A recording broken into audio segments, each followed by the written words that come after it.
Good morning. Today, I wanted to have a chat with you guys about work. And I am hanging my laundry out because this is the kind of the only opportunity I have to do it. So I figured I would bring you guys along and chat while I hang my laundry out. And yeah, it's not overly warm. It's like 45 degrees Fahrenheit, which is around 7-ish or so degrees Celsius. So at the current moment, it's not super warm. It is sunny. It's been raining a real lot. I had,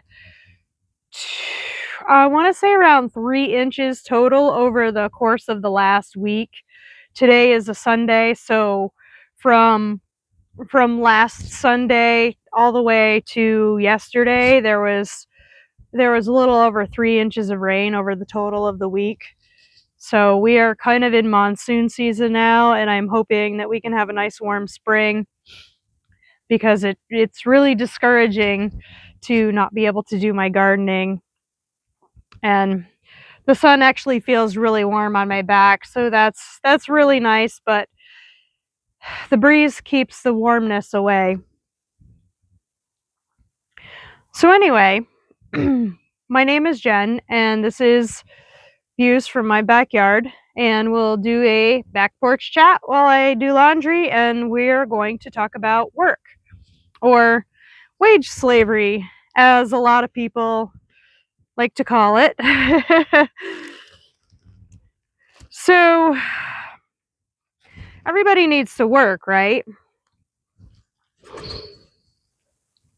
You gotta work to pay bills. You gotta work to be able to afford things such as your house and whatever else you happen to have. You have to work to be able to buy things that you want.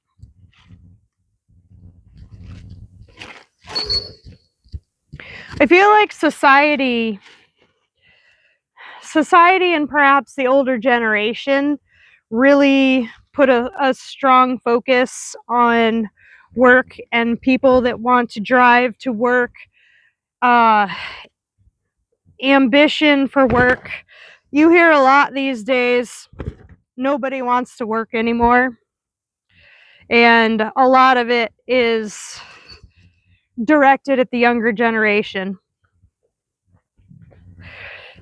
Even my generation, the Gen X over 50, around 50, over 50, is even, I find myself saying that, kids these days don't want to work, blah, blah, blah.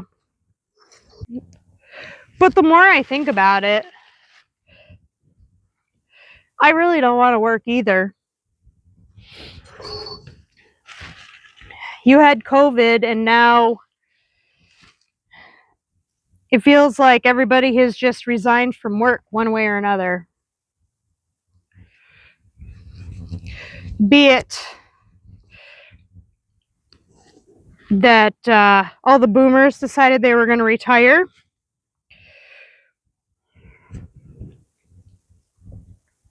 and I guess a lot of people have decided to become self-employed, which is not necessarily not work. It's work in a different sense. It's work for yourself, which can be even more work than working for somebody else. Trading your time for money for somebody else to make a profit off of your hours. When you're self-employed, a lot of times you're doing more of that than you would be if you were actually working for somebody else.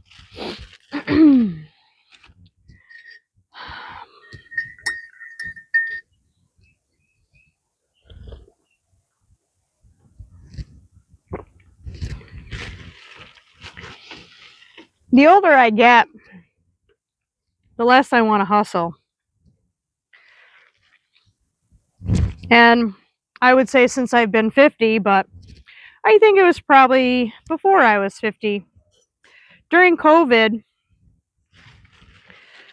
the world kind of taught me that it was okay to slow down. It was okay to not hustle and go, go, go every weekend as I was doing. The hard part is being able to afford my mortgage and things like that. With the work and the wage slavery, you got the 40-hour week. You've got the commute.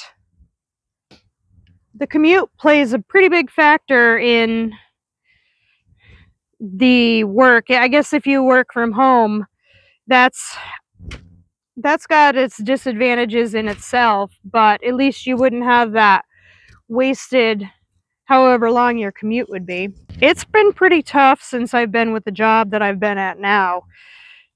The pay is okay, but it seems as though prices of everything have gone up so much that it's just hard to be able to get by with one job. And when I first started the current job that I'm in now, I had 2 and 3 jobs at one point in time. And now I have a business. I don't even really want to run my business anymore. It started out as a hobby and kind of has turned into something that I really don't want to do, which is disappointing because I really loved what I did as a hobby. And now it's kind of just, I don't know, turning it into a business has somewhat ruined that a little bit for me.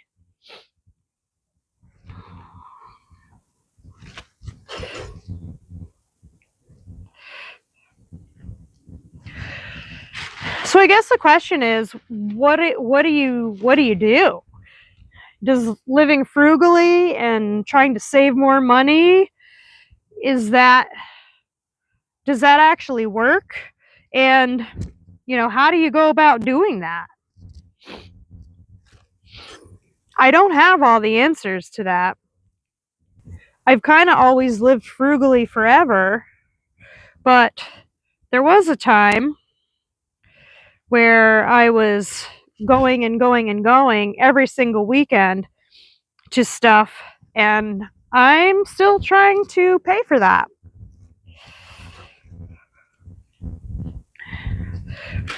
I have gotten to be into more of a slow down kind of a life now, and actually being able to pay off some of that debt that I accumulated when I was running around trying to keep up with friends that had 2 jobs or made more, or whatever the instance was, that friends of mine were being able to go out and do things all the time, going here and here and here, going out to expensive dinners, going to all kinds of concerts, things like that. And it got to the point where it was like, yeah, I just can't afford that.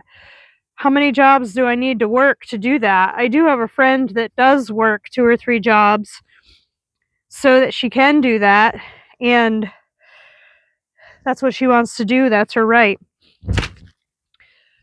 But for me, I don't want to hustle that much.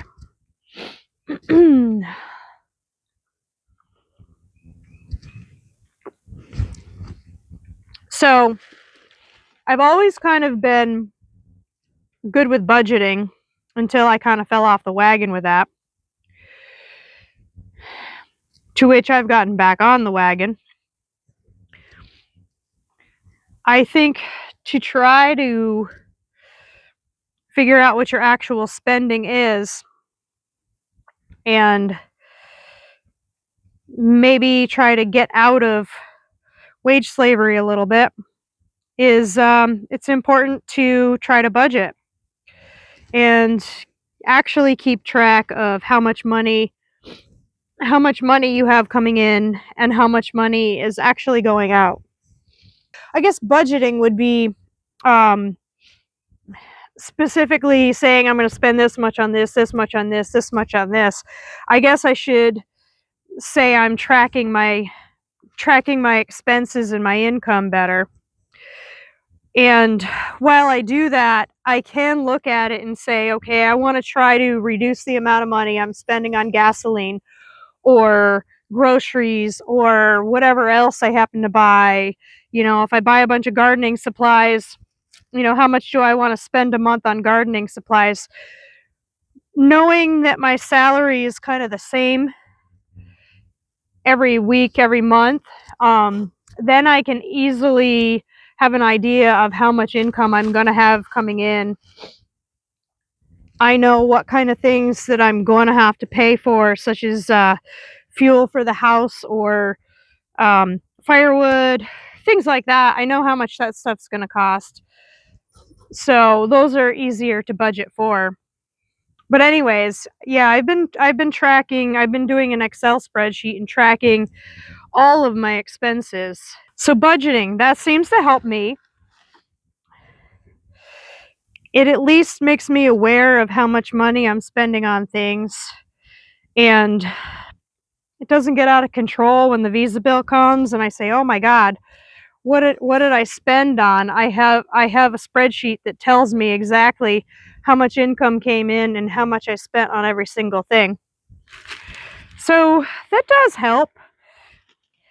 And I think overall in the long run, it's going to work out for me doing that. Another thing people will say is to spend less money. For the most part, that's valid. You can spend less money on things, or you can just not buy things, but how long can you hold out not buying things? There comes a time when you've got to buy food. So there's an expense. You can try to grow your own if you have good seasons. When you go places, you're going to have to have gasoline to go there. So there's that. I guess when people advise you to spend less, it's to look at your eating out, your entertainment budgets, buying random things that you don't necessarily need. And that's another thing, looking at what you actually need as opposed to what you want. That's a big thing, because even if you look at your groceries, if you say, okay, I need milk and eggs and cheese, do I want to buy a can of peanuts? Well, the peanuts aren't necessarily a need, but they're a want. But to some extent, I feel like you can't live extremely strictly, in a sense, as far as going to the grocery store and not buying anything that would be considered fun. And I think that by not treating yourself once in a while, you leave yourself open to getting tired of strict spending, and then you splurge. That's something else to consider too, is how strictly are you spending your money on things that are needs as opposed to wants, and how often are you rewarding yourself for doing that? Because that might be an incentive to keep yourself on track. And another thing a lot of people will say is, you know, try to save for retirement. And I guess that's important. You know, everybody, if you're going to retire and stop working, you're going to need something to live on. And I guess thinking about how that saving comes into play, what types of saving are you doing? Are you saving in just a plain old bank account? Or say, do you have a retirement or a retirement plan or a 401k or a pension, something like that? I have a brokerage account, and I have a savings account in that where I have dividend stocks which pay me a dividend or an interest, if you will, every month, every 3 months, whatever their schedule is to pay. most of the time I have those reinvest in themselves. But I do have some particular stocks that if I do need to spend money on something that's above what my income is, I can easily sell those stocks and get income from that. Sometimes it's not necessarily the ideal way to do it because of the prices of the stocks generally going up and down.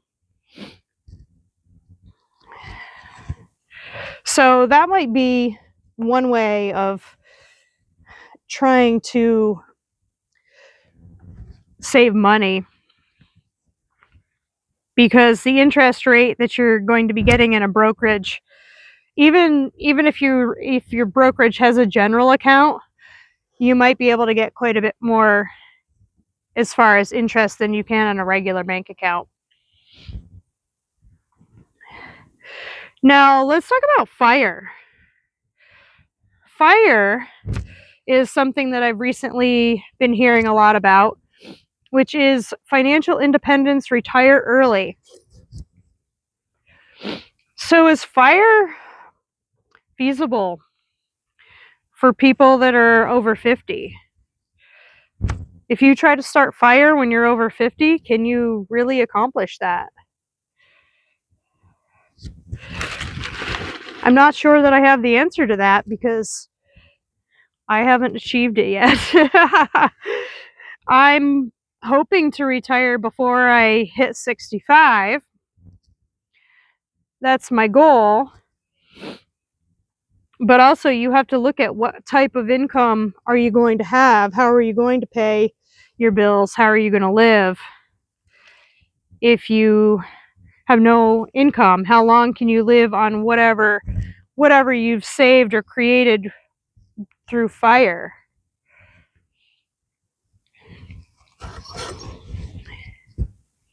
That's something I've been trying to consider and think a lot about lately, is how to manage something like that, how to do that. Because in reality, I'm looking at not being able to draw from my 401k and pensions and stuff until I'm around. I might be able to draw from my pension from work at 55.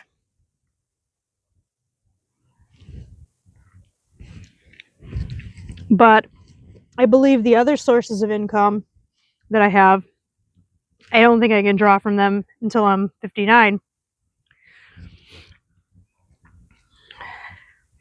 More than likely, I'm going to have to still continue to work through all that time to be able to afford to live. And what about passive income? Passive income is a great idea. It's a great concept. But what exactly is passive income? I mean, you can look it up and you can say, oh, passive income is something that will pay you while you're sleeping. But how do you get to the point where something is going to pay you when you're sleeping? Because a lot of people will talk about types of things you can do. So you can create an ebook and people will buy it, and that will create passive income for you. But you still have to create the ebook if you wanted to actually do that. Even doing, say, YouTube and creating YouTube videos. It's great in concept, but you still have to create the video, spend the time editing and putting it up and hope that people will watch it. So while passive income is a really great idea, you have to start with something before it can pay you dividends, if you will, in the future. That is another form of passive income. That's the type of income that I like to do, is to invest in dividend stocks that will pay me income when I sleep. Which is probably one of the only real passive income where you don't really have to do much, but where are you getting the money to pay for to buy these dividend stocks? You still have to be able to buy the stock. You got to have money to do that.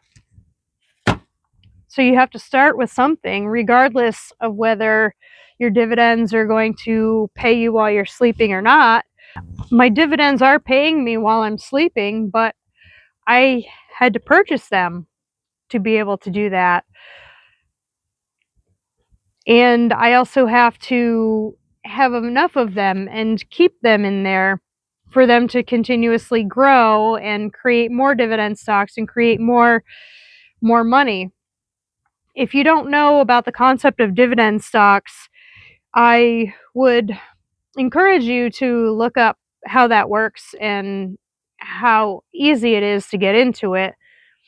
It is, a lot of people will say it is a slow process, and it is a slow process. If you were going to look to retire on dividend stocks, it would be a pretty slow process that you would want to get into.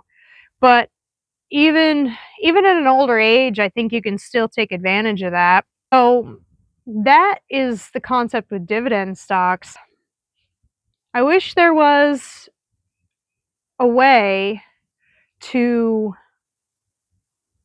figure this out. That's the big question I've been asking myself. How can I reduce work and yet still afford the stuff that I have? How long can I live in a state where I'm living frugally and not doing a real lot? It's hard because, like I had mentioned before, there's not a lot of reward. There's not a quick reward in living frugally and not getting out and doing anything. And it's easy to fall back into the trap where you say, "Oh, I'm gonna just do this for myself. I'm gonna spend a certain amount on only entertainment a month." That's a nice concept, but you have to be really careful because that can be a slippery slope. I know this video didn't go into any solutions of sorts. Maybe it gave you guys some ideas of what you can think about doing and trying to do. My goal is to somehow try to escape wage slavery, which will probably not happen until I retire. I will probably have to work for another 12-ish years because working for 20 years at my company, I can pay for the insurance, I can keep the insurance when I retire. That's my goal for working with this company, which will bring me to around 62. So when I get close to that, I'm really going to have to think about how much things cost, how much I'm paying for stuff. I'm really going to have to be very close with my budget and be strict to be able to figure out how much money I'm going to be making.